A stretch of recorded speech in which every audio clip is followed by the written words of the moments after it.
सबको good morning. आज के इस वीडियो लेक्चर में हम जंतुओं की वर्गीकरण और उनके वैज्ञानिक नामकरण के बारे में पढ़ेंगे। यानी कि हम सिस्टमेटिक्स के बारे में पढ़ रहे हैं, टेक्सोनोमी के बारे में पढ़ रहे हैं। अच्छा, तो ये जानना चाह रहे हैं कि इतने सारे जंतु और प्लांट्स जो हैं उनके वर्गीकरण की क्या आवश्यकता पड़ गई हमें, क्यों हम उसका पर्टिकुलर नाम रखते हैं या उनके टेक्सोनोमी करते हैं, इन सब चीज़ों पीछे सब चीज़ों के क्या कारण हो सकते हैं। तो देखो, बहुत सारे प्रकृति में जंतु उपस्थित हैं। इन जंतुओं का सही वैज्ञानिक अध्ययन किया जा सके इसलिए और इनको सही रूप से विभिन्न देशों के अंदर इनसे संबंधित जो शोध है उसके बारे के अंदर सही जानकारी प्राप्त हो सके, अतः इनके अध्ययन में इनकी स्टडी को अधिक सुगम बनाने के लिए इनका हम क्लासिफिकेशन या वर्गीकरण करते हैं। क्लासिफिकेशन में हम जंतु जातियों के मध्य समानता और असमानताओं के आधार पर ग्रुपिंग करते हैं, यानी उनका समूह बनाते हैं। यही क्या है, टेक्सोनोमी है। नोमेनक्लेचर में हम इनको एक विशेष नाम या वैज्ञानिक नाम देते हैं जो कि पूरे वर्ल्ड में, पूरे विश्व में उस जंतु को एक ही नाम से जाना जा सके। देखो, टेक्सोनोमी, सिस्टमेटिक और क्लासीफाई, ये तीनों शब्द जो हैं एक जैसे ही हैं। सबसे पहले देखते हैं what is the taxonomy and systematic. Taxonomy क्या है और सिस्टमेटिक्स क्या है। टेक्सोनोमी के अंदर हम किसी भी जंतु का वर्गीकरण, पहचान और नामकरण, यानी सबसे पहले आप जंतु की पहचान करेंगे, उसके बाद में उसका वर्गीकरण करेंगे, उसके बाद में आप उसका नामकरण करेंगे। जब ये तीनों स्टेप्स अपनाई जाती है तो ये कुछ रूल्स और रेगुलेशन के ऊपर आधारित होती है। इन रूल्स एंड रेगुलेशन का जो समूह जो होता है, जिसके अंदर जंतुओं को वर्गीकृत, नामकृत और पहचान की जाती है, उसको टेक्सोनोमी कहते हैं। अब दूसरा शब्द है सिस्टमेटिक्स। सिस्टमेटिक्स का क्या मतलब है? सिस्टमेटिक्स का मतलब ये है कि सिस्टमेटिक एक ब्रॉड लेवल के ऊपर जंतुओं की पहचान, वर्गीकरण, उनके अंदर समानताएं, असमानताएं तथा उनके जो फाइलोजेनेटिक जो लक्षण है उसके आधार पर जो स्टडी की जाती है वर्गीकरण की या टेक्सोनोमी की, उसको हम सिस्टमेटिक्स कहते हैं। मतलब कि टेक्सोनोमी एक लिमिटेड एरिया है और सिस्टमेटिक्स एक ब्रॉड एरिया है जिसके अंदर टेक्सोनोमी ऑलरेडी सम्मिलित है। देखते हैं what is the phylogenetic survey. Phylogeny, जहाँ पर भी फाइलोजेनी वर्ड आ जाता है तो वहाँ पर सीधा सीधा मतलब होता है कि जंतु के इवोल्यूशन के बारे में हम बात करेंगे कि जो फाइलोजेनेटिक सर्वे है कि विभिन्न जंतु जातियों का इवोल्यूशन किस प्रकार से हुआ है, इसी को हम फाइलोजेनेटिक सर्वे के नाम से जानते हैं। And what is phylogeny. जंतुओं के अंदर इवोल्यूशन के आधार पर समानताएं तथा असमानताएं जो होती है उसी को अपन फाइलोजेनी बोलते हैं। यानी कि जब हम संपूर्ण जो जंतु है उसके उद्विकास के बारे में बात करते हैं, उसके विकास के से संबंधित अध्ययन करते हैं और उसका टेक्सोनोमी से रिलेशन करते हैं, तो उसी को हम फाइलोजेनी बोलते हैं। ओंटोजेनी। ओंटोजेनी का मतलब है कि किसी एक एनिमल के बारे में, डेवलपमेंट के बारे में बात करें तो उसको अपन ओंटोजेनी करेंगे। ओंटोजेनी के अंदर किसी एक जंतु का विकास, जैसे कि कोई डॉग है तो उसका विकास कैसे हुआ, उसका उसका उसमें फर्टिलाइजेशन, उसका गैमेटोजेनेसिस, वो सब जो चीज़ें हैं एम्ब्रियोलॉजी से सारी जो है वो कैसे बना है, उसको अपन ओंटोजेनी बोलते हैं। जबकि फाइलोजेनी के उस ग्रुप से रिलेटेड जितने भी हैं उन सबको अपन फाइलोजेनी के अंदर शामिल करते हैं। देखो, बेसिक क्लासिफिकेशंस के अंदर हम समानताओं तथा असमानताओं के आधार पर जंतुओं के जो ग्रुप बनाते हैं, उन ग्रुप के अंदर अलग अलग जो कैटेगरीज है उनको लिखने का जो तरीका है वो हायरार्की कहलाता है। जैसे जंतुओं का सबसे जो छोटा समूह जो कि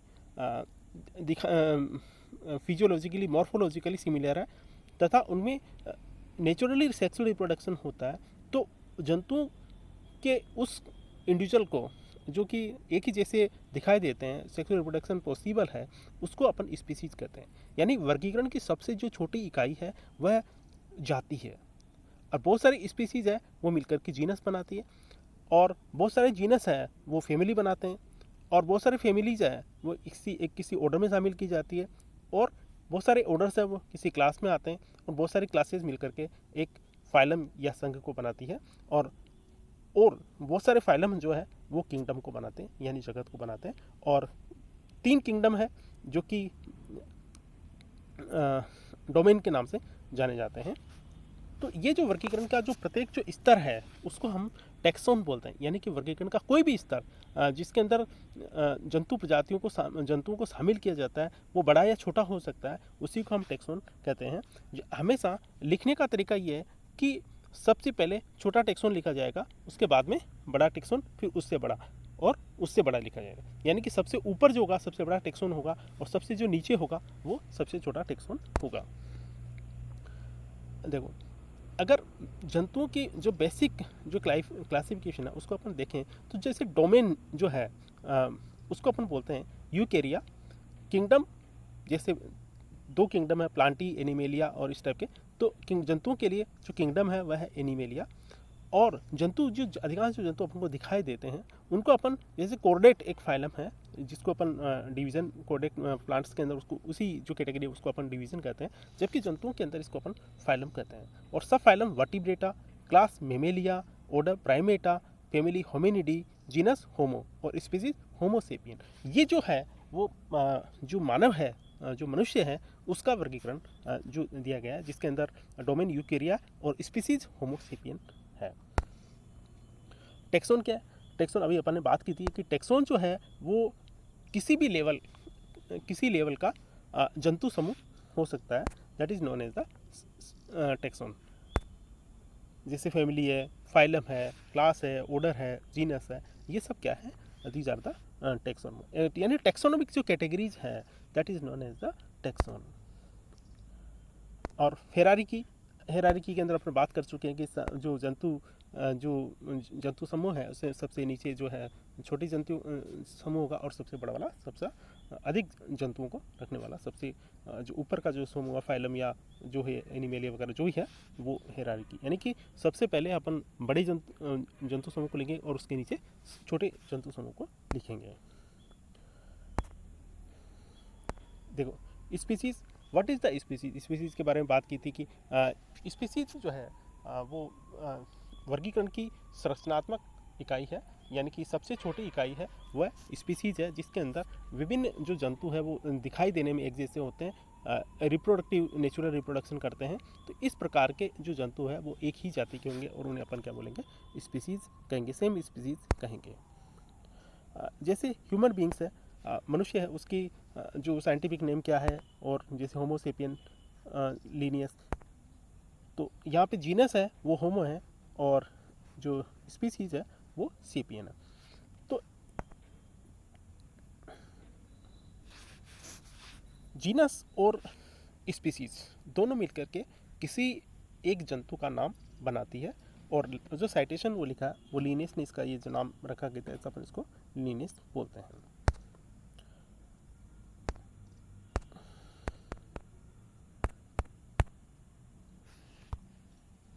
देखो, क्लासिफिकेशन जो है वो नेचुरली जो जंतु है, जो प्राकृतिक रूप से जंतु पाए जाएंगे, उनकी एक प्रकार की ग्रुपिंग है जो कि सूचनाओं के आधार पर हम छोटे या बड़े समूह उनके बनाते हैं। जैसे मॉर्फोलॉजी है, एनाटोमी है, उनका डिस्ट्रीब्यूशन है, साइटोलॉजी है, जेनेटिक्स है, डीएनए है, होमोलोगस वगैरह, बिहेवियर वगैरह, इसके आधार पर अपन उसके समूहीकरण करते हैं और उसी को अपन क्या बोलते हैं? क्लासिफिकेशन बोलते हैं।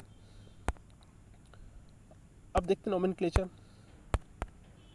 किसी भी जंतु का वर्गीकरण करने के उपरांत उसका एक पर्टिकुलर जो वैज्ञानिक नाम जो दिया जाता है उसी को हम नोमेनक्लेचर बोलते हैं, जो कि एक सिस्टम के अकॉर्डिंग उसका नाम दिया जाता है। और उस जो नाम, क्योंकि कोई भी जंतु है वो अलग अलग क्षेत्र के अंदर अलग अलग नामों से जाना जाता है, पूरे विश्व में उसका एक ही नाम हो, इसके लिए उसका अपन वैज्ञानिक नाम रखते हैं। और जो वैज्ञानिक नाम के अलावा जो भी नाम होते हैं, लोकल नेम जो होते हैं, उसे अपन कॉमन नेम या वर्नाकुलर नेम कहते हैं। लेकिन साइंटिफिक जो नेम होता है पूरे वर्ल्ड के अंदर उस जंतु का केवल एक ही नाम होगा और उसको एक ही नाम से उसकी पहचान होगी। जंतु का नाम रखने के लिए अपन अलग अलग टाइप की जो सिस्टम है वो दिए गए, जैसे कि लीनियस के द्वारा बाइनोमियल नोमेनक्लेचर दिया गया, द्विनाम पद्धति लीनियस के द्वारा दी गई, जिसके अकॉर्डिंग प्रत्येक जो जंतु है उसका जो नाम है 2 शब्दों से मिलकर के बना होता है। पहला शब्द जो होगा वो जीनस होगा और दूसरा शब्द होगा जाति होगा। और जंतु का नाम लिखते समय हम उसको लैटिन भाषा के अंदर लिखेंगे और इटालिक लिखेंगे।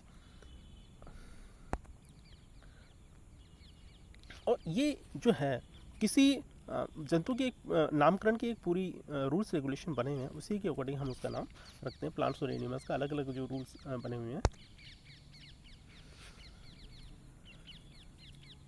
जैसे all living things, domain, kingdom, division, class, order, family, genus, इस तरीके से अपन की हायरार्की में रखते हैं। तो देखते हैं कि हाउ मेनी किंगडम्स, कितने किंगडम है। तो सबसे पहले है वो 2 किंगडम बनाए गए थे, प्लेंटी और एनिमेलिया। उसके बाद में जो एक कोशी के सरलतम प्रकार के जो जंतु है उनको मिलाकर के प्रोटिस्टा जो है वो समूह बनाया गया। 3 प्रोटिस्टा, प्लेंटी और एनिमेलिया बनाया गया। उसके बाद में कुछ यूकेरियोटिक जंतु है उनको भी वर्गीकरण में रखा गया। तो 5 किंगडम जो क्लासिफिकेशन है आर.एस. विटेकर के द्वारा जो दिया गया, उसके अनुसार जो जितने भी ऑर्गेनिज्म हैं उनको हम 5 बड़े जो किंगडम है उसमें रखते हैं। पहला जो किंगडम मोनेरा, दूसरा प्रोटिस्टा, तीसरा फंजाई और चौथा प्लेंटी और पांचवा एनिमल्स। यानी कि मोनेरा जो है उसके अंदर उन जंतुओं को रखा गया जो प्रोकैरियोटिक है, अर्थात इसके अंदर वास्तविक न्यूक्लियस का अभाव होता है। और प्रोटिस्टा के अंदर वे सरलतम जंतु है जो कि यूकैरियोटिक है, एक कोशिकीय रखे गए हैं। जबकि फंजाई के अंदर हिट्रोटाइपिक जो प्लांट्स हैं, हिट्रोट्रोपिक जो प्लांट है उनको रखा गया।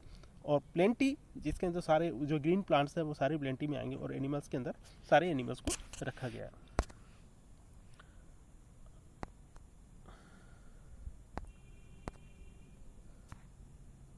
जैसे कि इसके अंदर जो मोनेरा, प्रोटिस्टा, प्लेंटी, फंजाई और एनिमिलिया के जो है जो किंगडम्स हैं उनको बताया गया है।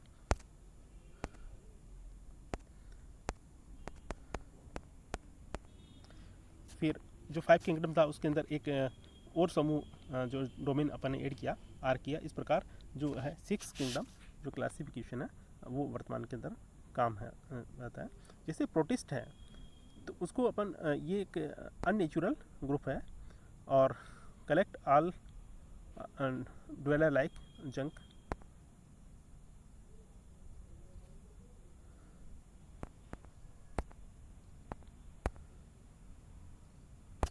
तो इस प्रकार अपन देखते हैं कि वर्गीकरण की जो 5 किंगडम जो क्लासिफिकेशन जो है आर.एस. विटेकर के द्वारा दिया गया, उसी के ऊपर अपन जंतु प्रजातियों को 5 जो डोमेन है उसके अंदर रखा जाता है।